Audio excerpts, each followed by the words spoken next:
Yemek okulumuza hoş geldiniz. Bugün size çok uzun zamandır istediğiniz, ekibin de bayağı talep ettiği kumpir yapmak istiyorum. Burada benim vereceğim en kıymetli ipucu, evdeki fırınla böyle birkaç ufak ipucuyla nasıl kumpircideki o mükemmel koca patateslerin pişmesi gibi patatesi pişirebileceğinizi göstermek. İkinci vermek istediğimde içinde böyle farklı malzemelerle, biz topluluktan size sormuştuk en çok ne yiyorsunuz diye.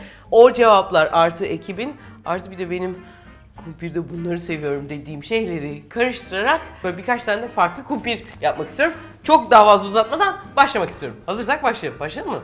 Şimdi ilk başta patateslerimiz var. Allah! Yıkadık, şöyle bir fırçaladık da.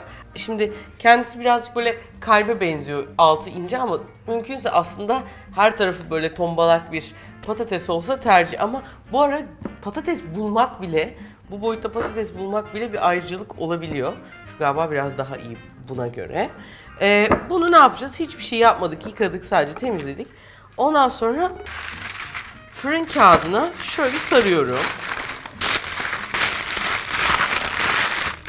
Şimdi bunu aldım. Folyo kağıdına da sardım. Bunları böyle kapladıktan sonra gelelim fırında bu işin pişirmine. Şimdi fırınım 250 derece ve alt ve üst çalışıyor. Fan yok. Burada ne yapacağım? Şimdi burada sabahtan koyduklarım vardı. Bunları alıyorum. Bunları yerleştiriyorum. Şöyle.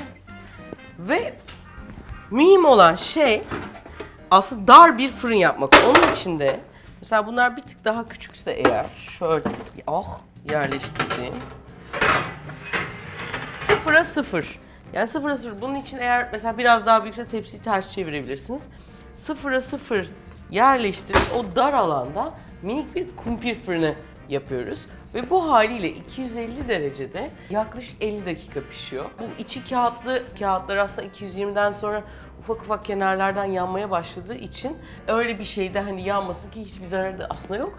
Ama bir şey olursa diye de 250 derecede 50 dakika, 200 derecede 1,5 saat pişirmek gerekiyor. Bunlar pişecek. Ben şimdi bu sabahtan attıklarımdan ilkini açarak başlıyorum. Şimdi iyi piştiğini nasıl anlarız? Şöyle buraları iyice yumuşak olması, bir yerleri de hafif kahverengileşmişse onun böyle nefis bir kokusu oluyor. Ondan sonra ortasını daha böyle sıcağı üzerindeyken kesiyorum.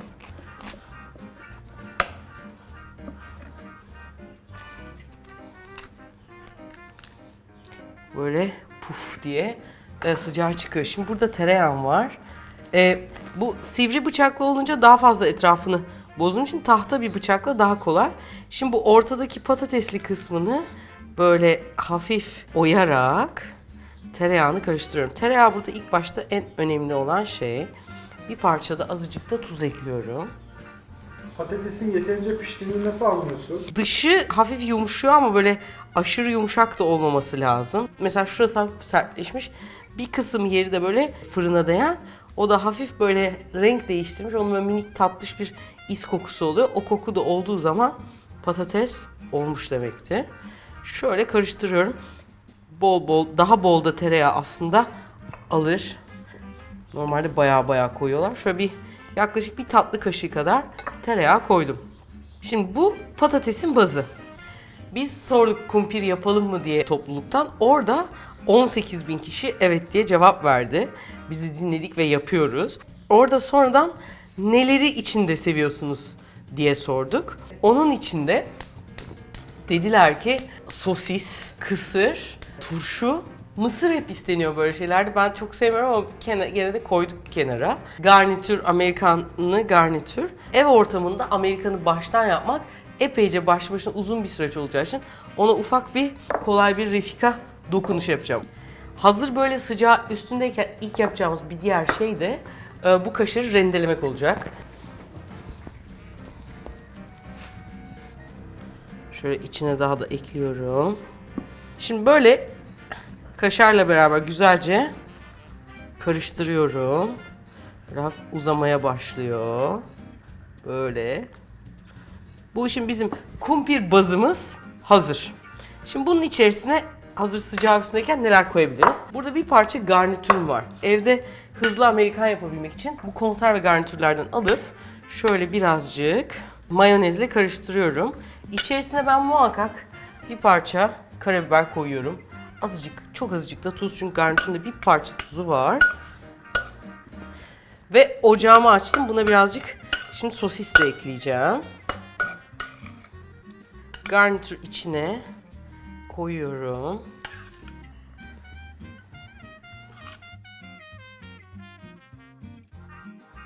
Bir tane turşu ekleyeceğim. Şöyle. İster küp küp, ister böyle küçük daireler halinde.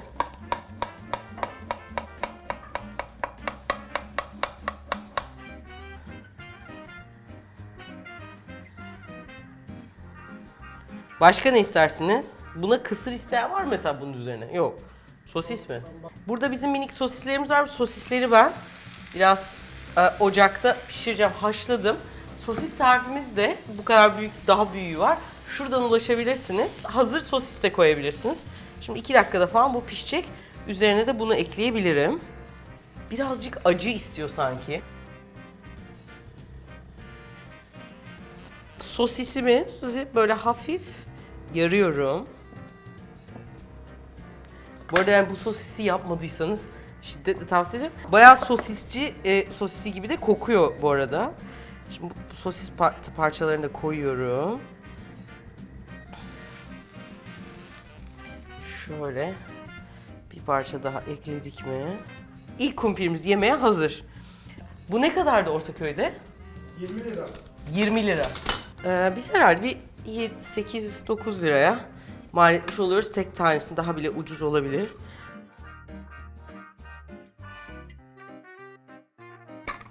Yanacağım değil mi? İlk defa yanmıyorum ama yanacağım ben. Of. Bir de istersek üstüne şöyle azıcık daha, azıcık derken yüksek geldi. Ketçap da son dakika ekleyebiliriz. Bu şu an hani hazır ketçap, hazır mayonezi. Şimdi bir sonrakinde kendi ketçapımıza falan da yapacağız. Bu galiba iyi ki oldu. Ben galiba bunu yiyeceğim. Valla bu kumpiri yapmaya bir parça direndim ya. Çok kolay, niye yapıyoruz falan diye. Geri alıyorum lafımı. Sizden, hepinizden. Bayağı iyi oldu. Bayağı mutlu edici oldu. Şiddetle tavsiye ediyorum hatta. Birinci kumpiri hallettik. Şimdi ikincisini böyle daha farklı bir şey yapacağım. Bizim geçen hafta yaptığımız sucuktan yapacağım. Bu arada ama ondan evvel bir duyurum var. 14 Şubat'ın bir gün evvelinde 13 Şubat'ta bir tatlı yapacağız. Ve bunu YouTube'da canlı yayında yapacağız. Ve sizle, yani hayalimiz malzemeleri de ben tarifi bulduğum anda 13'ünde isterseniz sevdiğinizle, isterseniz sevdiğinizle sürpriz olarak tek başına canlı yayında hep beraber yapacağız. Sonra da 2 tane iPad ve 10 tane gönlü bol hediyesi var. O yüzden ne olur takip edin. Hem YouTube'dan ve YouTube'un topluluğundan hem de Instagram'dan edebilirsiniz. Yavaş yavaş kesinleştikçe ne zaman ne olacağı size haber vereceğiz. 13 Şubat akşamı, ama program yapmayın, hep beraber canlı yayında konuşa konuşa tarif yapacağız. Şimdi sucuklarımı yaptım. İkinci kumpiri de çıkardım. Şöyle.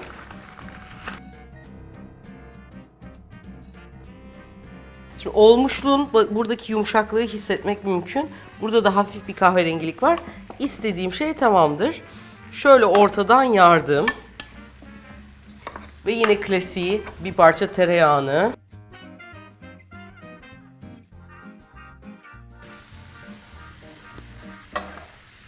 Bunu biraz daha bol kaşarlı yapıyorum.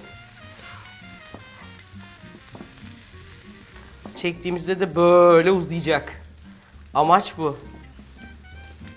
Böyle çok çok azıcık garnitürlü, yani bu hafif mayonezden çok çok az. Böyle bir tabanlık gibi sürüyorum. İçine bunun bol bol kısır. İlk başta ben kısır mı? Ne alaka? Hem karbonhidrat olarak patates hem de kısır olur mu dedim. Sonra deneyince hak verdim. Bu arada bu kısır narlı bir kısır. Bizim tariflerden. YouTube'da yoktur ama web sitemizde vardır. refikanmutfağı.com'dan bakabilirsiniz. Kısırla uğraşamam Refika derseniz de biraz belki sucuk, kısır yerine salça koyabilirsiniz. Çünkü aslında şu an burada kullandığımız yani kısırın salçasını da lezzet arttırmak için kullanıyoruz. Tereyağı, salça, kaşar ve sucukla tereyağı ve kaşarı koyduktan sonra bir parça da salçayı koyup karıştırıp üzerine sucuk koyarsınız. Bayağı güzel oluyor. Tabii ki diğer sizin çok sevdiğiniz zeytin, mısır var. Onlar da kullanılabilir. İstersek bunun üzerine değil ben kenarına ekleyeceğim. Bizim yaptığımız ketçaptan şöyle iki kenarına batıra batıra yemek için üzerine koymayacağım. Bu da 2 numaralı kumpirimiz. Hepimize afiyet olsun. Ben o kadar canım çekiyor ki şu an duramayacağım. Durmayayım. Tamam. Erkan durdurdu, fotoğraf çekecekmişiz. Sonra videomuza devam ediyormuşuz.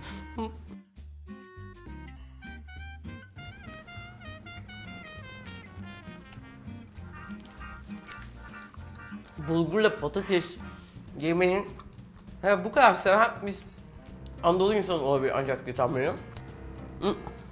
İçindeki narlar böyle tam bir minik ketçaplar gibi aslında. Parça parça patlıyor. Şiddetle tavsiye ediyorum. Kısırınıza bir parça da bu mevsimde nar koymayı. Bizden bu kadar. Umarım hoşunuza gitmiştir.